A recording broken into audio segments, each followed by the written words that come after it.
Hello, मेरा नाम है चंद्रहास। स्टडी स्मार्ट में आपका स्वागत है। दोस्तों, आज की इस वीडियो में हम देखेंगे आइटम ऑफ फ्रेजेस से पार्ट 4। 3 पार्ट मैंने आपको पहले ही दिए हुए हैं इसके। आपने अगर नहीं देखे हैं तो कॉर्नर में मैं लिंक दे दूंगा प्लेलिस्ट का, वहां से जा कर के आप देख सकते हैं। ये जो पार्ट आपको मैं दे रहा हूँ इसका PDF आपको टेलीग्राम चैनल और हमारी वेबसाइट पे मिल जाएगा, वहाँ से जा कर के आप डाउनलोड कर सकते हैं। इसके अलावा आपने अगर हमको फेसबुक, इंस्टाग्राम, ट्विटर पे फॉलो नहीं किया है तो सारी लेटेस्ट अपडेट और पोस्ट के लिए हमको यहाँ पे फॉलो करना ना भूलें। तो चलिए स्टार्ट करता हूँ। सबसे पहले मैं वो वर्ड लेता हूँ जो मैंने आपसे पिछले वीडियो में पूछा था। क्या पूछा था? At stake. इसका मतलब क्या होता है? तो अगर कहीं पे एट स्टेक शब्द का इस्तेमाल होता है, कह सकते हैं एक तरह का फ्रेज़ ही है ये, इसका इस्तेमाल होता है, या फिर कह सकते हैं आइटम है। इसका मतलब क्या है कि ये जो अगर एट स्टेक है कोई भी चीज़, चाहे वो किसी की पोजीशन हो, चाहे कंडीशन हो, कुछ भी है, इसका मतलब वो खतरे में है। ओके, एट स्टेक का मतलब क्या होगा? In danger. ओके, सी वाला जो ऑप्शन है ये इसका सही है। जैसे आजकल के समय हम कह सकते हैं कि बहुत सारे लोगों की जो जॉब्स हैं वो क्या है? एट स्टेक हैं, मतलब बहुत ज़्यादा खतरे में है, वो कभी भी जा सकती हैं। ओके, सी वाला ऑप्शन इसका करेक्ट होगा। बहुत सारे लोगों ने इसका सही आंसर भी दिया। जिन्होंने सही आंसर दिया मतलब उनकी तैयारी अच्छी है। आज का वर्ड है sitting on the fence. Sitting on the fence का मतलब क्या होता है? मतलब फेंस पे बैठना। फेंस मतलब समझते हैं जो बाउंड्री करने के लिए लगाई जाती है, लोहे की जो जाली होती है उसको फेंस कहते हैं। तो सिटिंग ऑन द फेंस का मतलब क्या होता है कि जब आप सिटिंग ऑन द फेंस आपके लिए कोई इस्तेमाल करें, मतलब आप किसी ऊहा-पोह में हैं, ऐसी कंडीशन में है जिसमें आप समझ नहीं पा रहे हैं आपको क्या करना है, आपको कौन से साइड को ज्वाइन करना है। जैसे आपके मन में किसी काम को करने और ना करने को लेकर के अगर दोनों तरह के विचार उत्पन्न हो रहे हों कि आपको वो काम करना भी है, नहीं भी करना है, तो इस तरह की जो स्थिति हो, या फिर आपको किसी की मदद करनी है, नहीं करनी है, इस तरह की जो स्थिति हो, तो आपके लिए ये जो आइटम है वो प्रयोग किया जाएगा sitting on the fence. Hesitating which side to take. B वाला जो ऑप्शन है ये इसका करेक्ट होगा कि आप हेजिटेट कर रहे हैं, हिचक रहे हैं, कौन से साइड को चुनना है। ओके, ये इसका करेक्ट ऑप्शन है। Read between the lines. Read between the lines item का प्रयोग कब किया जाता है? जब हम कभी ऐसी चीज़ों के बारे में सोचते हैं या फिर बात करते हैं जहाँ पे जो अर्थ होता है, वो जो बातें कही गई हैं सिर्फ उतना ही शब्दार्थ तक ही सीमित नहीं रहता है, बल्कि जब हमको ये समझना होता है कि जो बातें कही गई हैं उसके शब्दार्थ तो ठीक है, लेकिन भावार्थ मतलब उसके अलावा और इतर भी बहुत सारे उसके मतलब निकलते हैं। ओके, तो उसी के लिए इसका प्रयोग किया जाता है रीड बिटवीन द लाइंस, मतलब अंडरस्टैंड द हिडन मीनिंग। जो बातें कही जा रही हैं उसके बीच के मतलब को समझना कि उसके जरिए और क्या बातें या क्या संदेश देने का प्रयास किया जा रहा है। ओके, तो सी वाला ऑप्शन इसका करेक्ट होगा, understand the hidden meaning. Okay, within a stone's throw. Within a stone's throw idiom का प्रयोग कब किया जाता है? जब भी दूरी को बताने के लिए प्रयोग करना हो और अगर कोई भी चीज़ बहुत ही ज़्यादा पास हो। ओके, तो उसके लिए प्रयोग किया जाता है within a stone's throw, मतलब वो पत्थर फेंकने तक की दूरी पे है, मतलब बहुत ही पास में कोई चीज़ मौजूद है, तो उसको कहते हैं within a stone's throw. जैसे आपका स्कूल हो गया, आपके घर से बहुत ज़्यादा पास में है, आपकी कोचिंग इंस्टीट्यूट बहुत ज़्यादा पास में है, तो आप कह सकते हैं within a stone's throw पे वो मौजूद है, मतलब बहुत ही पास है। ओके, तो इसका डी वाला ऑप्शन से होगा वेरी नियर। ओके, अगला वर्ड है to play to the gallery या फिर प्ले टू द गैलरी। इसका मतलब क्या होता है? प्ले टू द गैलरी का प्रयोग किया जाता है आइटम का किसी व्यक्ति के लिए, आपके लिए, जब आप पब्लिकली कुछ ऐसा काम करें जिसमें आप ट्रूली बिलीव तो खुद से नहीं करते हैं, लेकिन वो काम सिर्फ इसलिए कर रहे हैं ताकि लोगों के सामने आपका इम्प्रेशन अच्छा बन सके, या फिर लोग आपसे इम्प्रेस हो सकें वो काम आप कर रहे हैं। जैसा आप देखते हैं हमारे समाज में, पूरी दुनिया में हम देखें, सिर्फ अपने भारत में नहीं, ज़्यादातर जो नेता लोग होते हैं वो ऐसे ही काम करते हैं जिसमें वो ट्रूली बिलीव तो खुद तो कुछ करते नहीं, लेकिन पब्लिकली आकर के ऐसे काम या ऐसी बातें करते हैं जिससे लोगों का विश्वास जीता जा सके, लोगों को इम्प्रेस किया जा सके। ओके, तो इसी काम को कहते हैं to play to the gallery. Okay, तो इसका कौन सा वाला ऑप्शन सही होगा? बी वाला, to seek to win approval. Okay, B वाला ऑप्शन इसका करेक्ट है। अगला वर्ड है टू टेक इनटू अकाउंट।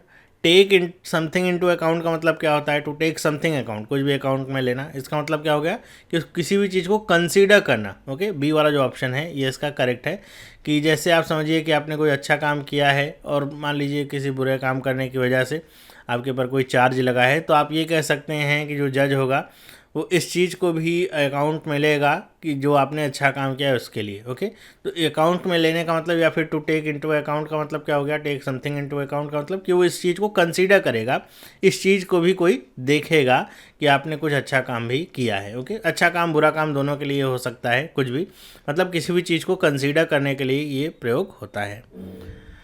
फिर लिखा हुआ है Amphan cyclone damages could run into millions. तो रन इनटू ये जो फ्रेज है इसका मतलब क्या होता है, फ्रेज ये या कह सकते हैं फ्रेजल वर्ब है। रन इनटू के कई सारे मतलब होते हैं। अब ये मतलब कई सारे होने का होता है कि कैसे अर्थ में इसका प्रयोग किया जा रहा है या फिर क्या सेंटेंस में प्रयोग किया जाए, उसी के हिसाब से इसके मतलब निकलते हैं। एक रन इनटू का मतलब ये भी होता है कि जब आप किसी को हिट कर दें, एक्सीडेंट कर दें, तो उसको भी कहते हैं रन इनटू। ओके, जैसे कार से आप जा रहे हैं, आपने किसी डॉगी को या किसी व्यक्ति को हिट कर दिया, ओके, बाय एक्सीडेंट, तो वो भी रन इनटू में आता है। तो सी वाला ऑप्शन भी इसका करेक्ट हो सकता है, लेकिन यहाँ पे इसका अर्थ यहाँ से नहीं निकलता। रन इनटू का एक मतलब ये भी होता है जब भी रन इनटू के साथ मिलियंस या फिर थाउजेंड इस तरह के मतलब पैसों की बात होती है, तो इसका मतलब होता है कि एक निश्चित अमाउंट पे पहुंचना, उसको कहते हैं रन इनटू।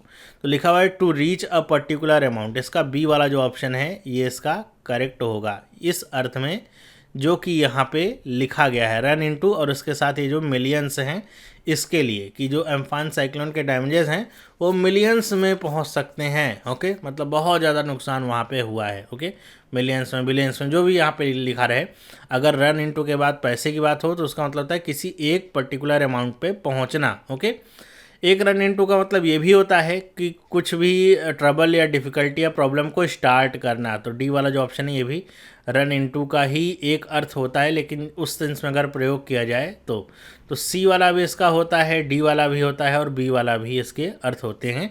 डिपेंड करेगा कहाँ पे इसको प्रयोग किया जा रहा है।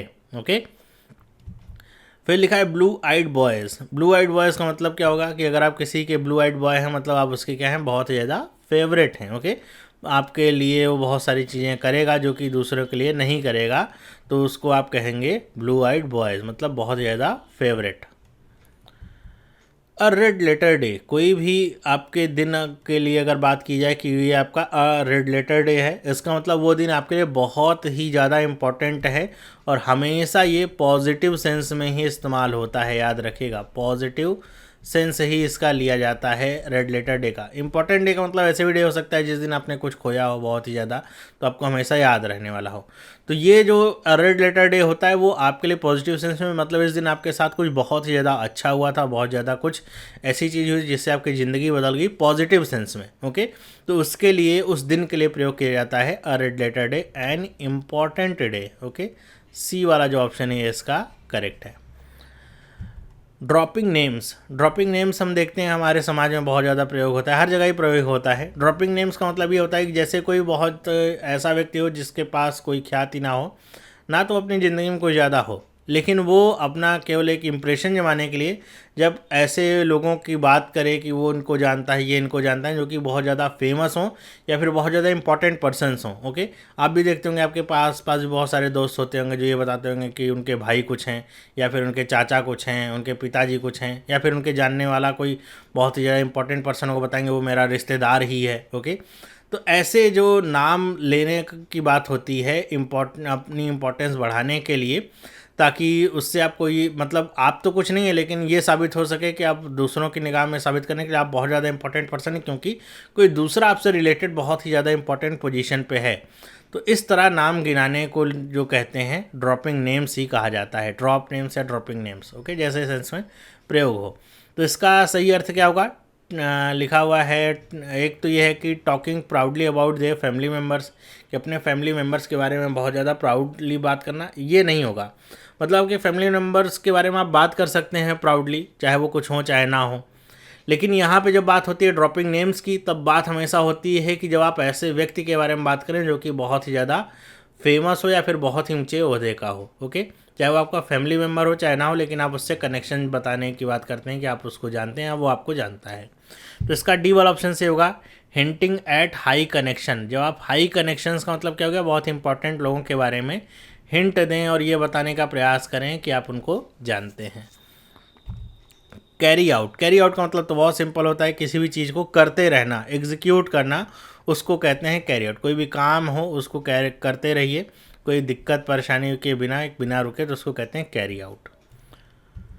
अ गुड समैरिटन होता है ऐसे पर्सन के लिए इस्तेमाल होता है, जैसे आजकल के समय में आप इसका एग्जांपल दे सकते हैं, जैसे फिल्म एक्टर जो हैं सोनू सूद, उनका आप एग्जांपल दे सकते हैं गुड समैरिटन। मतलब कि कोई भी बहुत ही ज़्यादा हेल्पफुल पर्सन हो, वो मतलब अपने कंफर्ट जोन से बाहर निकल के बहुत ज़्यादा लोगों की हेल्प करे, उनके दुख तकलीफ को समझे, ओके, तो उसको कहते हैं गुड समैरिटन। ओके, सी वाला जो ऑप्शन है ये इसका सही है, a helpful person. Spilling the beans या फिर स्पिल द बीन्स का मतलब क्या होता है कि जब आप कुछ ऐसी बात दूसरे को बता दें जो आपको नहीं बतानी चाहिए, मतलब जो बात आपको सीक्रेट रखनी चाहिए थी वो आप किसी दूसरे व्यक्ति को बता दें। ओके, किसी का सीक्रेट हो, चाहे आपका हो चाहे किसी दूसरे का हो, तो उसके लिए इस्तेमाल होता है स्पिलिंग द बीन्स। ओके, तो इसका ए वाला ऑप्शन ही सही है, रिवीलिंग इन्फॉर्मेशन इनडिस्क्रीटली, मतलब किसी भी इंफॉर्मेशन को रिवील कर देना बिना सोचे समझे, मतलब एकदम अनजाने में किसी को कुछ बता देना। There has been bad blood between two groups for years. Bad blood का मतलब क्या होता है, इसका मतलब होता है दो लोगों, दो व्यक्तियों कह सकते हैं, दो देशों, दो ग्रुप, दो पार्टी, कुछ भी हो सकता है, उनके बीच में कुछ ऐसा हुआ हो जिसकी वजह से दुश्मनी हो गई हो और दोनों ही ग्रुप एक दूसरे पे बहुत ज़्यादा गुस्से में हो और बहुत ज़्यादा आक्रामक हों एक दूसरे को लेकर के, क्योंकि बहुत साल पहले या कुछ समय पहले उनके बीच में किसी भी बात को लेकर के लड़ाई हुई हो। तो बैड ब्लड का मतलब क्या हो गया, एंग्री फीलिंग हो दोनों ग्रुप के बीच, मतलब कोई भी मौका अगर मिलेगा तो एक दूसरे का नुकसान करने से वो छोड़ेंगे नहीं। ओके, बी वाला ऑप्शन जो है इसका करेक्ट है। लेइंग ऑफ या लेइंग ऑफ का मतलब क्या होता है, इसका सीधा सा मतलब आज के समय में आप देख सकते हैं, ले ऑफ करने का मतलब होता है किसी को जॉब से निकाल देना टेम्पररली, मतलब किसी इकोनॉमिक कंडीशन की वजह से, जब किसी कंपनी की, किसी देश की अगर आर्थिक स्थिति सही नहीं है, इस वजह से वो अपने कर्मचारियों की छटनी कर रहा है या फिर उनको टेम्पररली थोड़े समय के लिए जॉब से निकाल रहा है, तो इसी को कहते हैं laying off, dismissal from jobs. A वाला जो ऑप्शन है ये इसका करेक्ट है। ओके, ए वाला। फिर अगला है take thee at thy word. Okay, ये शेक्सपियर के नॉवेल से एक लिया गया फ्रेज़ है, आप कह सकते हैं, take thee at thy word. इसका मतलब क्या होता है, किसी के ऊपर भी बिलीव करना, एकदम पूरी तरीके से बिलीव करना, चाहे वो धोखेबाज व्यक्ति क्यों ना, लेकिन अगर आपको किसी के ऊपर पूरी तरीके से बिलीव हो आंख बंद करके, तो उसके लिए ही इसका प्रयोग किया जाता है, ट्रूली बिलीव यू। ओके, जैसे किसी के लिए इस्तेमाल करें, मैं आपके ऊपर पूरी तरीके से विश्वास करता हूँ, तो आप इसका इस्तेमाल कर सकते हैं। अगला वर्ड है to go to the whole hoc.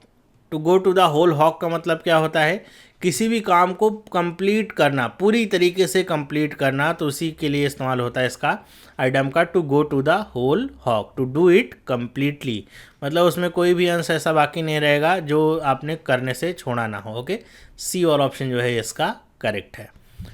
अगला वर्ड है इन हाई स्पिरिट, और ये आपके लिए होमवर्क है, मैं चाहूँगा कि आप इसका आंसर खुद से करके बताइए कि इसका सही अर्थ क्या है। इन हाई स्पिरिट कि व्यक्ति के लिए इस्तेमाल होता है कि वो इस समय बहुत ज़्यादा हाई स्पिरिट में, इसका मतलब क्या होगा। तो जो सही आंसर है इसमें से आप मुझे कमेंट करके बताइएगा इसका सही आंसर कौन सा है। और आपको अगर ये वीडियो अच्छा लगा है, वीडियो से आपको कुछ सीखने को मिला है, तो आप वीडियो को लाइक करिए, अपने दोस्तों के साथ शेयर करिए, खासतौर पर उन लोगों के साथ जिनकी इंग्लिश कमज़ोर है। वोकैबुलरी इंप्रूव करके ही आप अपनी इंग्लिश को बहुत ज़्यादा इंप्रूव कर सकते हैं। और आपको अगर इसका पीडीएफ चाहिए तो टेलीग्राम चैनल पे जाना मत भूलिएगा, ज्वाइन कर लीजिए, आपको सारे पीडीएफ वहाँ पे मिल जाएंगे। इसके साथ साथ वेबसाइट पे भी आपको मिल जाएंगे, वहाँ से जाकर के आप डाउनलोड कर सकते हैं। और आप चाहते हैं इस तरह की वीडियोज़ आपसे मिस ना हो, तो आप चैनल को सब्सक्राइब करके बेल आइकन को प्रेस करिए। अब हम मिलेंगे नेक्स्ट वीडियो में, तब तक के लिए have a nice day and bye.